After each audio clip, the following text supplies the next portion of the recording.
Hello mom spicy കിച്ചണിലെ പുതിയ വീഡിയോയിലേക്ക് എല്ലാവർക്കും സ്വാഗതം. എന്തൊക്കെയാണ് വിശേഷങ്ങൾ? ഇന്ന് ഞാൻ കാണിക്കുന്നത് ഒരു മാഗിയാണ് കേട്ടോ. അപ്പോൾ ഞാൻ അതിന് വേണ്ടിയിട്ടൊരു പാൻ അടുപ്പത്ത് വെച്ചിട്ടുണ്ട്. അതിലേക്കൊരു 2 ടേബിൾ സ്പൂണ് വെജിറ്റബിൾ ഓയിൽ ഒഴിച്ച് കൊടുത്തിട്ടുണ്ട്. ഒന്ന് ചൂടായി വരട്ടെ. അതിലേക്കൊരു 4 വെളുത്തുള്ളി കേട്ടോ, ചെറുതായിട്ടൊന്ന് കട്ട് ചെയ്തിട്ട് ഇട്ട് കൊടുക്കുക. വെളുത്തുള്ളിയുടെ ഫ്ലേവർ ഇതിൽ വരുമ്പോൾ നല്ലൊരു ടേസ്റ്റാണ് കേട്ടോ. ജസ്റ്റ് ഒന്ന് വാടിയാൽ മതി, ഒന്ന് ഇളക്കി കൊടുത്താൽ മതി. ഇനി അതിലേക്ക് ഞാൻ കുറച്ച് വെജിറ്റബിൾസ് ഇടുന്നുണ്ട്.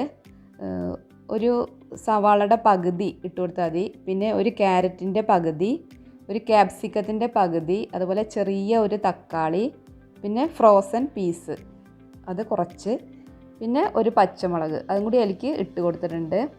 ഹൈ ഫ്ലെയിമിൽ തന്നെയാണ് ഞാൻ വെച്ചിട്ടുള്ളത്. ജസ്റ്റ് ഒന്ന് ഇളക്കി കൊടുത്താൽ മതി കേട്ടോ. കുക്കാവാൻ വേണ്ടിയിട്ട് വെയിറ്റ് ചെയ്യൊന്നും വേണ്ട.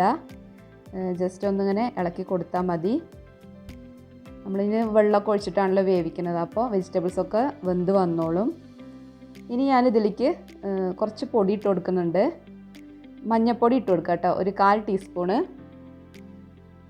പിന്നെ എരിവിനാവശ്യമായ മുളക് പൊടി, ഇത് അത്യാവശ്യം സ്പൈസിയാണ്, അപ്പോൾ ഒരു 1/4 ടീസ്പൂണ് മുളക് പൊടി ഇട്ട് കൊടുക്കുക. അതുപോലെ ഒരു 1/4 ടീസ്പൂണ് മല്ലിപ്പൊടി അതും കൂടി ഇട്ടിട്ട് നന്നായിട്ടൊന്ന് ഇളക്കി കൊടുക്കുക. അതിൻ്റെ പച്ചമണം ഒന്ന് മാറണവരെ ഇളക്കി കൊടുക്കുക. ഞാനിതിൽ 2 മാഗിയുടെ പാക്കറ്റാണ് ഇട്ട് കൊടുക്കുന്നത് കേട്ടോ. അപ്പോൾ മാഗിയുടെ ആ 2 പാക്കറ്റ് മസാല അതും കൂടി ഞാനിതിലേക്ക് ഇട്ട് കൊടുത്തിട്ടുണ്ട്. ഇനി നന്നായിട്ടൊന്ന് ഇളക്കി കൊടുക്കുക. ഇത് കുട്ടികൾക്കും വലിയവർക്കും ഒക്കെ ഇഷ്ടമുള്ളൊരു ഐറ്റമാണല്ലോ. അപ്പോൾ കുറച്ച് അതിൽ വെജിറ്റബിൾസും കൂടി ഇട്ട് കൊടുക്കുമ്പോൾ നല്ല ടേസ്റ്റ് ആവും. ഇനി ഇതിലേക്ക് വെള്ളം ഒഴിച്ച് കൊടുക്കുക കേട്ടോ. ഞാനിവിടെ ഒരു 3 ഗ്ലാസ് വെള്ളമാണ് ഒഴിച്ച് കൊടുത്തിട്ടുള്ളത്. ഒരു മാഗിയുടെ പാക്കറ്റിന് 1.5 ഗ്ലാസ് വെള്ളം എന്നുള്ള രീതിയിൽ കേട്ടോ. ഇനി നന്നായിട്ടൊന്ന് ഇളക്കി കൊടുക്കുക. ഉപ്പ് നോക്കിയിട്ട് കുറച്ചും കൂടി വേണമെങ്കിൽ ഇട്ട് കൊടുക്കുക കേട്ടോ. ഞാനിവിടെ ഒരു 1/4 ടീസ്പൂൺ ഉപ്പും കൂടി ഇട്ടിട്ടുണ്ട്. നോക്കിയിട്ട് ഇട്ടാൽ മതി കേട്ടോ, ഓവറായിട്ട് ഇടണ്ട. മാഗിയുടെ പാക്കറ്റിലും ഉപ്പുണ്ടാവുമല്ലോ. ഇനി ഇത് നന്നായിട്ടൊന്ന് തിളച്ച് വരണം കേട്ടോ. അപ്പോൾ നമുക്കിതൊന്ന് അടച്ചു വെച്ചിട്ട് തിളപ്പിക്കാം കേട്ടോ. അപ്പോൾ അതാ നന്നായിട്ട് തിളച്ച് വന്നിട്ടുണ്ട്. ജസ്റ്റ് ഒന്ന് ഇളക്കി കൊടുക്കുക.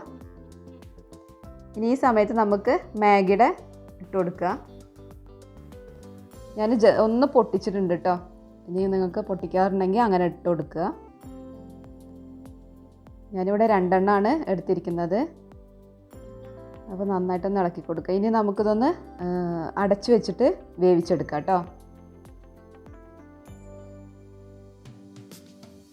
അപ്പോൾ നമ്മൾ ഇടയ്ക്കൊന്ന് ഇളക്കി കൊടുക്കണം. പിന്നെ നോൺ സ്റ്റിക്ക് ആയതുകൊണ്ട് അടിയിലൊന്നും പിടിക്കില്ല. മാഗി വെന്ത് വന്നിട്ടില്ല കേട്ടോ, ഒന്നും കൂടി ആവാനുണ്ട്. അപ്പോൾ നമുക്ക് ഒന്നും കൂടി അടച്ചു വെച്ച് കൊടുക്കാം കേട്ടോ.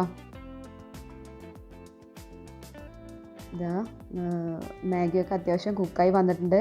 ഇനി ഇതിൻ്റെ വെള്ളം ജസ്റ്റ് ഒന്നും കൂടി വറ്റിച്ചാൽ മതി. ഞാനിവിടെ ഓവറായിട്ട് ഡ്രൈ ആക്കണില്ല കേട്ടോ. അല്പം ഒരു ജ്യൂസി ടൈപ്പിലാണ് എടുക്കുന്നത്. ഇതാ ഈ രീതിയിൽ. അപ്പോൾ നമ്മുടെ മാഗി ഇവിടെ റെഡി ആയിട്ടുണ്ട്. ഫ്ലെയിം ഓഫ് ചെയ്യുക. ലാസ്റ്റ് നമുക്ക് കുറച്ച് മല്ലിയിലയും കൂടി ഇട്ട് കൊടുക്കുക കേട്ടോ.